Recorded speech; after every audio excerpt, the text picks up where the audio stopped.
Most welcome to our channel. Most welcome to our NCERT Best Notes with Best Explanation playlist series. Today we will discuss NCERT Class 6 History Textbook Our Past 1 Chapter 8. Chapter 8 name is Vital Villages Thriving Towns. Vital Villages Thriving Towns. This chapter explores the developments in agriculture, urban life, and crafts in the Indian subcontinent from about 3000 to 2000 years ago, a period following the Mahajanpad after Mahajanpad period. इस chapter में क्या मिलेगा हम लोग को? Vital villages and thriving towns. This chapter explores. इस chapter में development जो एग्रीकल्चर का हुआ और अर्बन लाइफ के बारे में and crafts in the Indian सब कॉन्टिनेंट में क्राफ्ट्स के बारे में, अर्बन लाइफ के बारे में, एग्रीकल्चर का जो डेवलपमेंट हुआ, ये सब हम लोग को इस चैप्टर में देखने को मिलेगा. ये कब की बात है? From about 3000 to 2000 years ago. 3000 से 2000 ईयर्स अगो के बीच की बात है. ये कब का पीरियड है? Period following the Mahajanapada. इससे प्रीवियस चैप्टर में हम लोग महाजनपद तक पढ़े थे. महाजनपद के बाद जो है ये क्या हुआ, 3000 टू 2000 ईयर्स अगो के बीच कैसे कैसे डेवलपमेंट हुआ एग्रीकल्चर का, अर्बन लाइफ का एंड क्राफ्ट्स का, वो इंडियन सब कॉन्टिनेंट में कैसे कैसे डेवलपमेंट हुआ, वो हम लोग इस चैप्टर में देखेंगे. Now let us start this chapter. First topic is vital villages, the role of iron and agriculture. The role of iron and agriculture. Iron का रोल क्या है एग्रीकल्चर में? The use of iron became wide spread.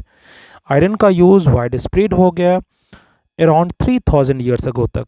3000 years ago में iron का use wide spread हो गया, बहुत ज़्यादा फैल गया, बहुत अच्छे से यूज़ होने लगा आयरन का. Which significantly changed agricultural practices and daily life. जिसने क्या किया, पूरी तरह से एग्रीकल्चरल प्रैक्टिस को बदल दिया, चेंज कर दिया एंड डेली लाइफ में भी बहुत सारा सिग्निफिकेंट चेंजेस लाया. The use of iron became widespread around 3000 years ago, which significantly changed agricultural practices and daily life. जिसने क्या किया, एग्रीकल्चरल प्रैक्टिसेस और डेली लाइफ को कम्प्लीटली चेंज कर दिया, बहुत ज़्यादा सिग्निफिकेंटली उसको चेंज कर दिया. फर्स्ट देखते हैं आयरन टूल्स का इम्पोर्टेंस क्या था. The use of iron ploughshare already discussed also. The use of iron ploughshare became common. Iron ploughshare का यूज़ जो है बहुत ज़्यादा कॉमन हो गया. आयरन प्लॉसेयर का जो यूज है बहुत ज़्यादा कॉमन हो गया, especially in the areas with heavy clayey soil, helping to increase food production. इससे फ़ायदा क्या होता था, फूड प्रोडक्शन जो है बहुत ज़्यादा इंक्रीज़ हो गया. इससे फ़ायदा मेनली क्या हो रहा था कि क्लेई और हैवी जो सॉइल है उसको हम लोग कल्टीवेट बहुत अच्छे से कर लेते थे, और जिससे क्या हुआ, फूड प्रोडक्शन जो है इंक्रीज़ करने में हेल्प मिल गया. फूड प्रोडक्शन इंक्रीज़ करने में हेल्प मिल गया. अभी हम लोग आयरन टूल्स का हेल्प देख रहे थे, आयरन टूल्स का जो फ़ायदा है, बेनिफिट्स है, वो देख रहे थे. नौ इरिगेशन क्या है. इरिगेशन में देखते हैं, kings and kingdoms needed more food to support their armies.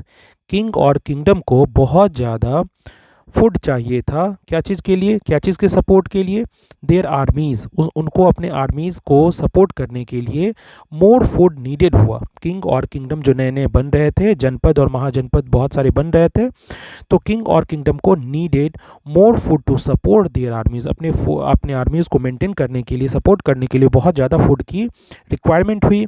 And city population, और उनके सिटी में पॉपुलेशन भी अच्छा खासा था, उनके लिए भी उनको फूड की बहुत ज़्यादा रिक्वायरमेंट हुई. Therefore large scale irrigation works. इसलिए क्या हुआ, लार्ज स्केल का इरिगेशन वर्क स्टार्ट हो गया.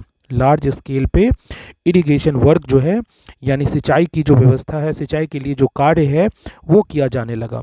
Therefore large scale irrigation works were built during this time. इस समय में क्या हुआ, इरिगेशन का बहुत सारा काम जो है स्टार्ट हो गया, जैसे कैनल बनाना, वेल्स बनवाना, टैंक्स बनवाना, आर्टिफिशियल लेक्स बनवाना. ये सारी चीज़ जो है इरिगेशन को हेल्प करते हैं, इनके मदद से हम लोग इरिगेशन कर पाते हैं, सिंचाई कर पाते हैं.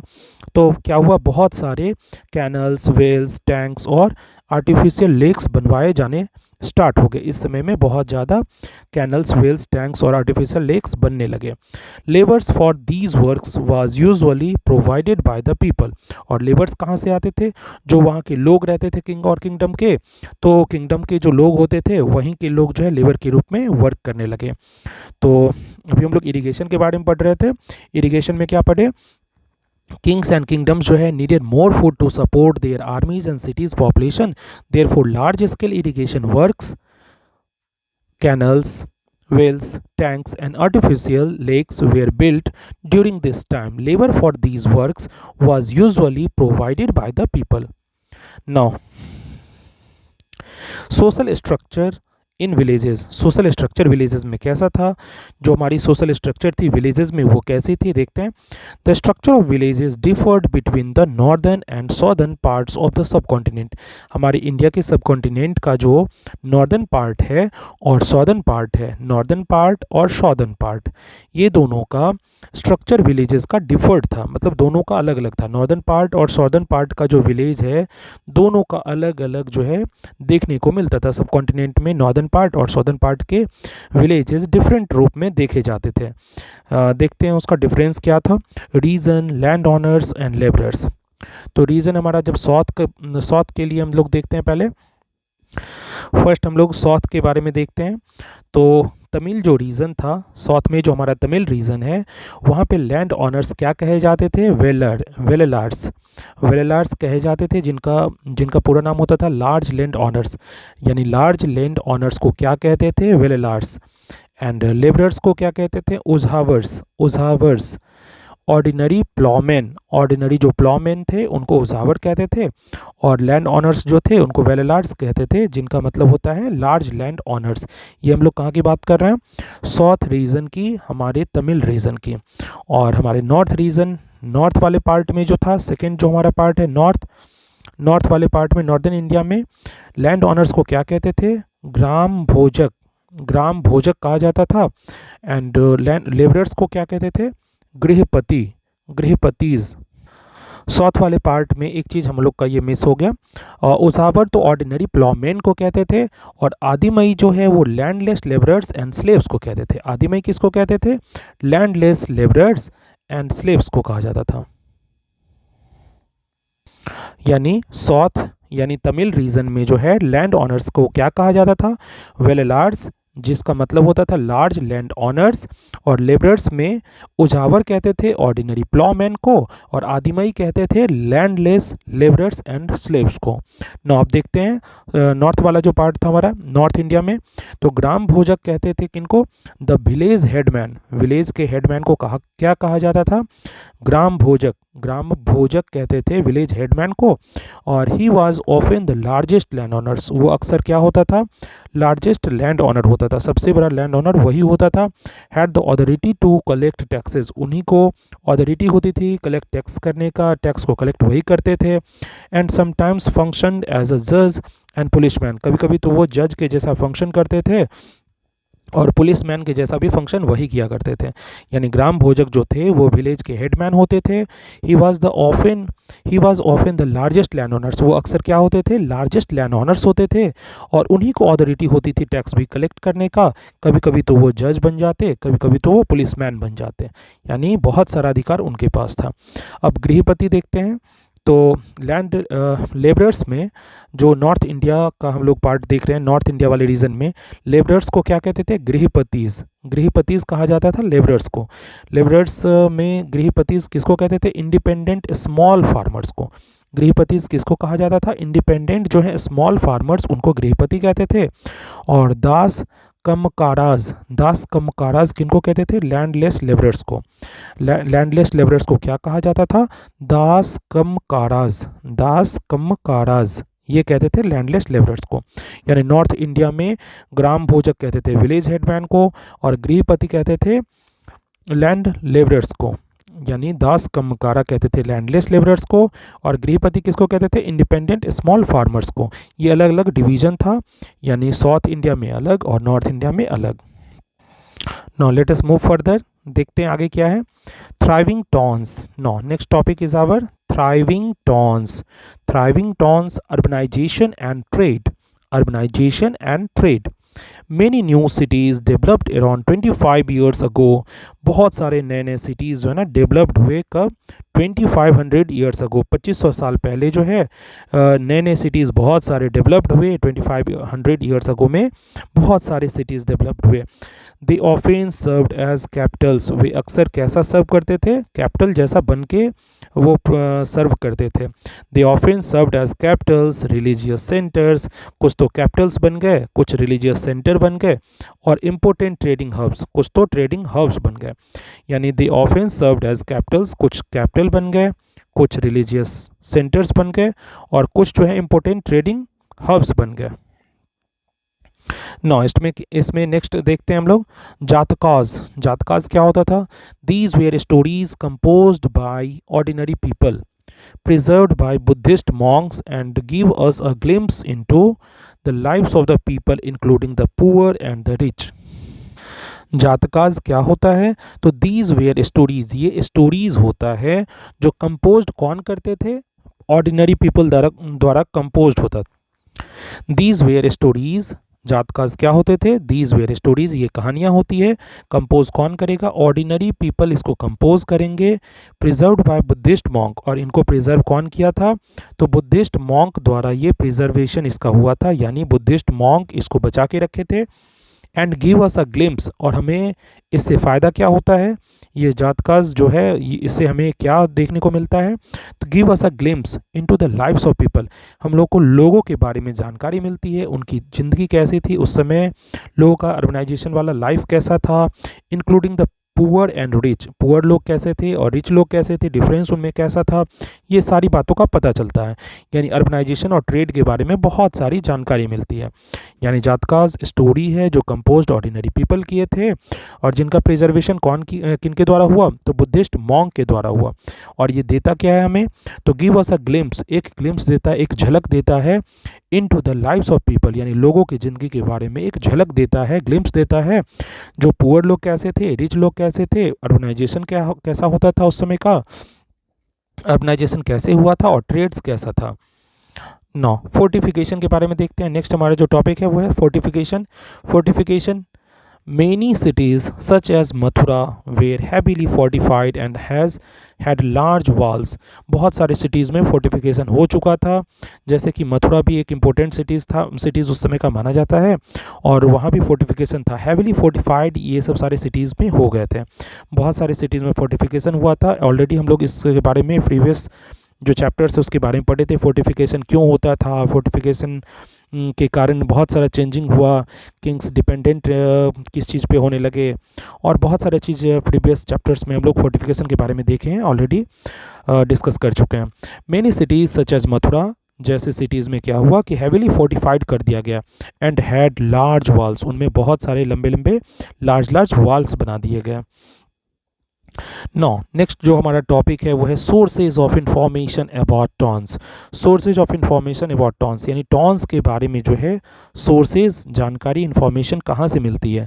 Sources of information about Tons, Tons की जो इंफॉर्मेशन है उसके सोर्सेज कौन कौन है, आइए देखते हैं सोर्सेज के बारे में. टॉन्स का जो इंफॉर्मेशन मिलता है उसका, टॉन्स का जो इन्फॉर्मेशन मिलता है उनके सोर्सेज क्या क्या हैं, आइए देखते हैं डिटेल से. फर्स्ट जो सोर्स है हमारा वो है पंच मार्क्ड क्वाइंस. क्या है, पंच मार्क्ड कॉइन्स. तो फर्स्ट हमारा इन्फॉर्मेशन जो देता है टॉन्स के बारे में वो सोर्स फर्स्ट वाला सोर्स कौन सा है, punch marked coins. The oldest coins, ये ओल्डेस्ट कॉइन्स होते थे were in use for about 500 years.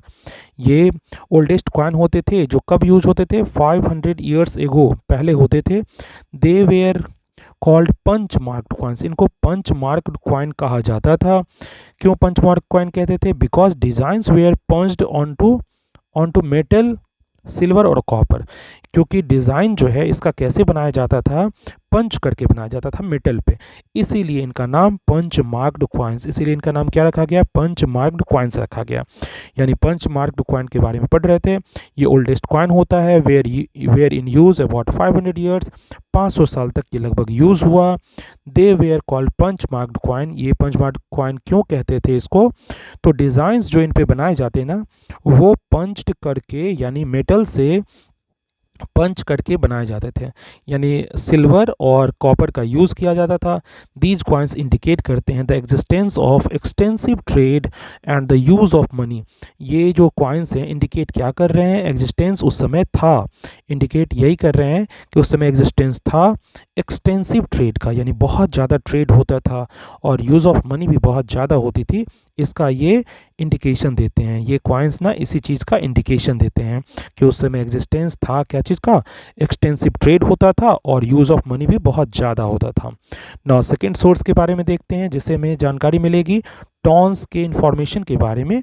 तो देखते हैं सेकंड हमारा सोर्स क्या है, आर्कियोलॉजिकल फाइंडिंग्स। आर्कियोलॉजिकल फाइंडिंग्स ये क्या है, archaeological findings, archaeologist found rose of pottery rings. Archaeologist जो हैं बहुत सारा रोज फाउंड किए पॉटरी के रिंग का, often arranged on one top. Archaeologists found rows of pottery rings often arranged one on top of the other. इसको एक के ऊपर एक सजा के रखा जाता था, known as ring wells। इसको क्या कहते थे, रिंग वेल्स कहते थे, मतलब एक के ऊपर एक सजा के रखा जाता था, इसको क्या कहते थे, रिंग वेल्स कहा जाता था, रिंग का कुआं। दीज वेयर यूज्ड, इसको कैसे यूज़ किया जाता था, एज टॉयलेट्स, ड्रेन्स और गार्बेज डंप्स। इसको कैसे यूज़ किया जाता था, टॉयलेट के रूप में, ड्रेन्स के रूप में और गार्बेज डंप्स के रूप में, यानी गार्बेज को फेंकने के लिए, रखने के लिए, कलेक्ट करने के लिए डंप्स के रूप में इसको यूज़ किया जाता था। यानी आर्कियोलॉजिकल फाइंडिंग में हम लोग क्या पढ़े, आर्कियोलॉजिस्ट जो है फाउंड करते थे रोज ऑफ पॉटरी रिंग्स। आर्कियोलॉजिस्ट को बहुत सारा रो मिला पॉटरी रिंग्स का, पॉटरी के रिंग्स का बहुत सारा रोज मिला। Often arranged one on top of the other, इसको अरेंज कैसे करते थे, एक के ऊपर एक करके अरेंज करते थे और इसका यूज क्या होता था, नोन, इसको कहते क्या थे, रिंग वेल्स कहते थे, रिंग का कुआं कहते थे। And these were used as, इनको कैसे यूज़ किया गया, एज ए टॉयलेट यूज़ किया जाता था, ड्रेन्स यूज़ किया जाता था और गार्बेज डंप्स के रूप में यूज़ किया जाता था। नौ थर्ड हमारा जो सोर्स है जो इन्फॉर्मेशन देता है टॉन्स का, अकाउंट ऑफ सेलर्स। जो सेलर के अकाउंट थे ना वो भी इंफॉर्मेशन देते हैं, सेलर्स के अकाउंट जो हैं वो भी इंफॉर्मेशन देते हैं टॉन्स के बारे में। थर्ड हमारा सोर्स कौन सा है, इंफॉर्मेशन जो टॉन के बारे में देता है, अकाउंट्स ऑफ सेलर्स।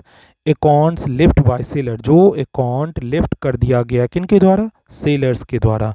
सेलर्स कौन थे, like the Greek account of the Periplus of Erythraean sea. Accounts of sailors, account left by sailors. Account of sailor किसको कहा जाता है, जो अकाउंट सेलर्स द्वारा छोड़ दिया गया। Like the Greek account of the Periplus, Greek account एक था पेरिप्लस के द्वारा जो बनाया गया था, पेरिप्लस के द्वारा बनाया गया था, ऑफ एरिथ्रियन सी। एरिथ्रियन सी का पेरिप्लस का जो ग्रीक अकाउंट था उसी को अकाउंट सेलर का अकाउंट जैसा मानते हैं। और गाइड बुक जो क्या था, guide book to trade routes. Trade routes जितने सारे थे ना उनका एक गाइड बुक था, ट्रेड रूट के लिए गाइड बुक के रूप में यूज़ किया जाता था, जो डिस्क्राइब करता है पोर्ट्स को एंड कमोडिटीज़ ट्रेडेड। उस समय जो क्या क्या सामान ट्रेड होते थे इसके बारे में जो बताता है, और डिस्क्राइब करता है पोर्ट्स को भी, पोर्ट्स के बारे में भी बताता है, और कमोडिटीज़ यानी सामान जो उस समय ट्रेड होते थे उसके बारे में बताता है। यानी अभी हम लोग क्या पढ़ रहे थे, accounts of sailors, accounts left by seller describe the ports and commodities traded. जो सेलर्स का अकाउंट था ना वो हमें क्या चीज़ के बारे में बताता है, एक तो पोर्ट के बारे में बताता है और दूसरा कमोडिटी ट्रेडेड, यानी उस समय जो वस्तुएं ट्रेडेड होती थी, कितने वस्तुओं का व्यापार होता था इसके बारे में बताता है। नो आइए नेक्स्ट देखते हैं। नेक्स्ट टॉपिक हमारा क्या है, cities and their functions. Cities and their functions. Mathura, Mathura cities के बारे में कुछ दिया हुआ है सिटी के बारे में। Became an important, Mathura became an important settlement due to its location. Mathura का लोकेशन इतना अच्छा था कि ये इम्पोर्टेंट एक सेटलमेंट बन चुका था because of its location. Mathura became an important settlement due to its location, इसका लोकेशन इतना अच्छा जगह था कि ये इम्पोर्टेंट सेटलमेंट बन गया था। At the crossroads of two major trade, ये कहाँ पे था? At the crossroads of two major trade, यानी दो जो मेजर ट्रेड होते थे उनके क्रॉस रोड पे ये था। And travel routes, at the crossroad of two major trade and travel routes, यानी दो जो मेजर ट्रेड थे और ट्रेवल रूट्स था उसके ये क्रॉस रोड पे था। कहाँ पे था? उसके क्रॉस रोड पे था। From the north west to the east and from the north to south, यानी नॉर्थ वेस्ट से ईस्ट के बीच का और नॉर्थ से साउथ के बीच का जो ट्रेड रूट था और मेजर ट्रेड होता था उसके ये क्रॉस रोड पे बना हुआ था। यानी अपने पोजीशन के कारण मथुरा जो है बिकेम एन इम्पोर्टेंट सेटलमेंट हो गया था। मथुरा एक इम्पोर्टेंट सेटलमेंट बन गया था।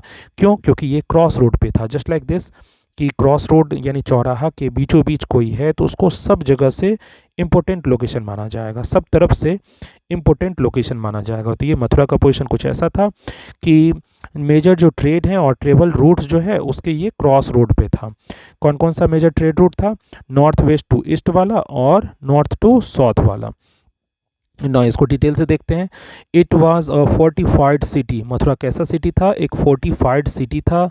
You know better, fortified city किसको कहते हैं? प्रीवियस क्लास में हम लोग डिस्कस किए हैं। It was a fortified city and a major centre for farmers. Fortified city वैसा सिटी होता है जिनको चारों तरफ से हम लोग फोर्टिफिकेशन करते हैं, बहुत अच्छे से वॉल और स्ट्रॉन्ग वॉल से घेर देते हैं ताकि अटैक ना हो पाए बाहर से और अंदर हम लोग बहुत सेफ्टी से उस सिटी में रह सकें। It was a fortified city and a major centre for farmers, farmers का ये मेजर सेंटर था। यानी फोर्टिफाइड सिटी तो था ही and a major centre for farmers and metal workers. Metal worker और फार्मर का क्या था? ये मेजर एक सेंटर के रूप में काम करता था। नाउ सेकंड क्या है? ये तो फर्स्ट इसका डिस्क्रिप्शन पढ़े। सेकंड डिस्क्रिप्शन क्या है? It became the second capital of the Kushanas, ये कुशानाज का सेकंड कैपिटल के रूप में भी उभर के आया। It became the second capital of the Kushanas, किसका बना था सेकंड कैपिटल? कुशानाज का। अ पावरफुल डायनेस्टी, एक पावरफुल डायनेस्टी कुशानाज को माना जाता है और कुशानाज का ये सेकंड कैपिटल भी बना था, इसलिए भी इसका इंपॉर्टेंस बढ़ गया। नाउ थर्ड डिस्क्रिप्शन देखते हैं। It was an important religious centre, ये एक इम्पोर्टेंट रिलीजियस सेंटर के रूप में भी उभरा था। It was an important religious centre भी था ये। बुद्धिस्ट मोनास्ट्रीज बहुत सारे यहाँ पे हैं, जैन के श्राइन हैं, जैन के श्राइन्स बहुत सारे हैं and a centre of Krishna worship, और सेंटर भी है कृष्णा वर्शिप के लिए। तो कृष्ण भगवान को भी पूजा, कृष्ण भगवान की पूजा के लिए ये सेंटर एक है। फिर बुद्धिस्ट मोनास्ट्रीज भी बहुत सारे थे और जैन के श्राइन्स भी बहुत सारे थे। तो it was a major, it was an important religious centre, ये रिलीजियस सेंटर भी बहुत इंपॉर्टेंट बन गया था। तो इस सब रीजन से मथुरा जो है बिकेम इम्पोर्टेंट सेटलमेंट हो गया था। नाउ अरिकमेडु के बारे में भी थोड़ा सा दिया हुआ है इस चैप्टर में। अरिकमेडु, तो अरिकमेडु क्या है? कोस्टल सेटलमेंट एक था, एक तटीय सेटलमेंट था, मतलब जो समुद्र के किनारे का इलाका होता है ना उसको कोस्टल सेटलमेंट बोला जाता है। तो उसको कोस्टल सेटलमेंट बोला जाता है। A coastal settlement in the south, ये कहाँ का पोजीशन, कहाँ पे था ये अरिकमेडु? तो अरिकमेडु जो है वो कोस्टल सेटलमेंट है साउथ का, इन द साउथ। नियर कहाँ पे? नियर पुदुचेरी, यानी पांडिचेरी यानी पुडुचेरी के पास जो है साउथ में कोस्टल सेटलमेंट एक है जिसको अरिकमेडु के नाम से जानते हैं। It was a major port, ये एक मेजर पोर्ट था, ये एक बड़ा सा पोर्ट था। पोर्ट मीन्स पत्तन था जहाँ पे जहाज आके रुकते थे। वेयर शिप्स अनलोडेड गुड्स, जहाँ पे शिप्स ना अपने गुड्स को अनलोड करते थे फ्रॉम डिस्टेंट लैंड्स, जो दूर दूर से सामान लेके आते थे वहाँ पे ये सामान क्या होता था? अनलोड होता था। तो अरिकमेडु के बारे में पढ़ रहे थे हम लोग। कोस्टल सेटलमेंट है साउथ में, कहाँ पे है? In the south near Puducherry.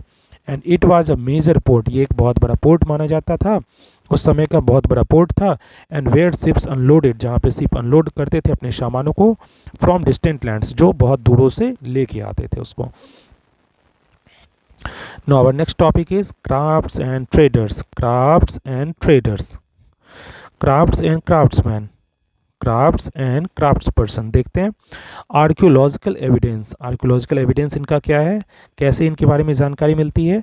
Archaeological evidence, evidence of craft production, evidence of craft production is limited. इनका जो एविडेंस है वो बहुत लिमिटेड है। Evidence of craft production is limited as many items do not survive, क्योंकि बहुत सारा आइटम का क्या हुआ कि बहुत सारा आइटम जो है बहुत दिनों तक सर्वाइव नहीं हुए, लाइक क्लॉथ्स, ये सब डिस्ट्रॉय हो गए।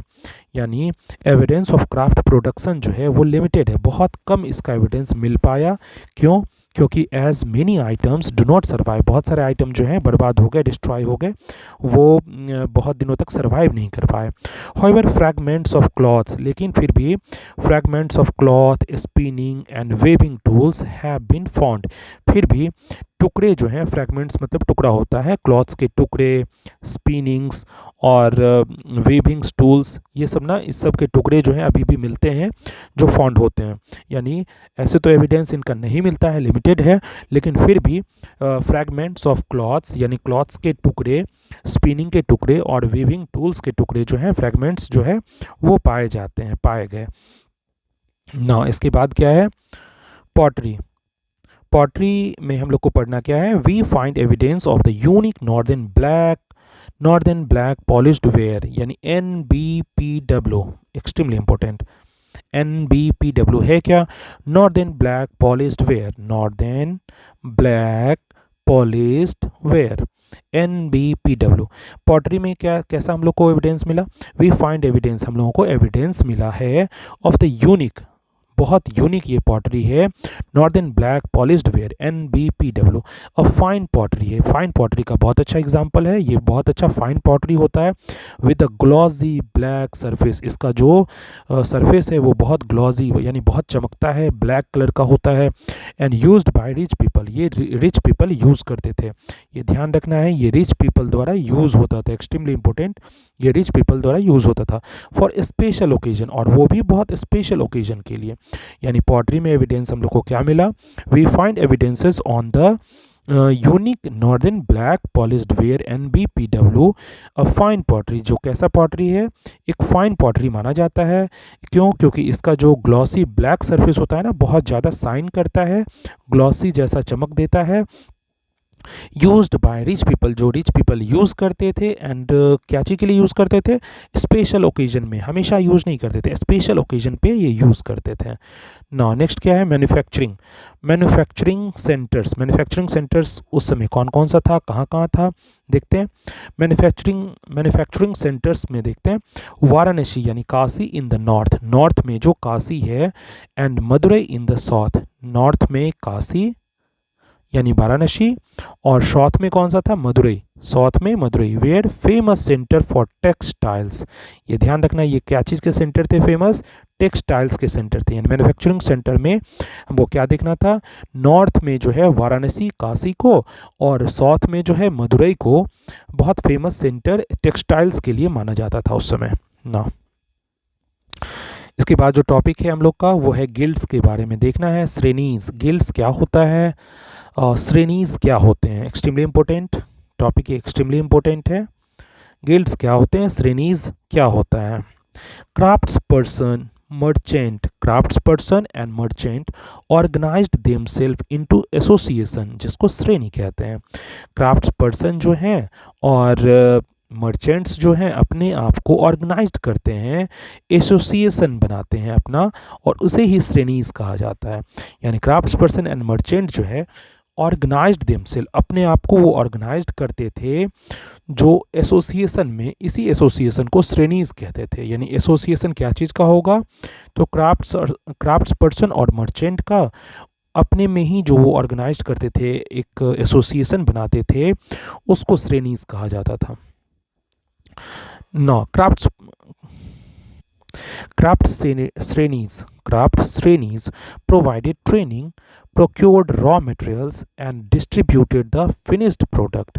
क्राफ्ट श्रेणीज क्या करते थे, तो प्रोवाइड ट्रेनिंग देते थे, procured raw material की व्यवस्था करते थे, and distributed the finished product, और डिस्ट्रीब्यूट भी करते थे फिनिश्ड प्रोडक्ट को, और जो बन के सामान तैयार हो गया है उसको डिस्ट्रीब्यूशन का काम भी इन्हीं का था। और मर्चेंट श्रेणी क्या करते थे, तो मर्चेंट श्रेणी जो है ऑर्गेनाइज्ड करते थे ट्रेड को, ट्रेड का ऑर्गेनाइजेशन जो है मर्चेंट श्रेणी का ही वर्क था। तो अभी हम लोग पढ़ रहे थे श्रेणीज यानी गिल्ड्स के बारे में। गिल्ड्स किसको कहा जाता है, तो क्राफ्ट्स पर्सन जो हैं, क्राफ्ट्स पर्सन और मर्चेंट अपने आप को देमसेल्फ ऑर्गेनाइज देमसेल्फ माने अपने आप को वो लोग क्या करते थे, ऑर्गेनाइज करते थे। क्राफ्ट्स पर्सन और मर्चेंट अपने देमसेल्फ ऑर्गेनाइज देमसेल्फ माने अपने आप को वो ऑर्गेनाइज करते थे इनटू एसोसिएशन। क्या चीज़ बनाते थे, एसोसिएशन अपने आप का बना लेते थे, अपने खुद में ही एसोसिएशन जो वो बनाते थे उसी को श्रेणीज कहते हैं। इसके बाद हम लोग क्या पढ़े, क्राफ्ट श्रेणी क्या कर, उनका वर्क क्या है, तो प्रोवाइड करते थे ट्रेनिंग, प्रोक्योर्ड रॉ मटेरियल की व्यवस्था करते थे, और डिस्ट्रीब्यूट करना भी उन्हीं का काम था। मतलब जो फिनिश्ड प्रोडक्ट बन गया है उसका डिस्ट्रीब्यूशन भी उन्हीं का काम था।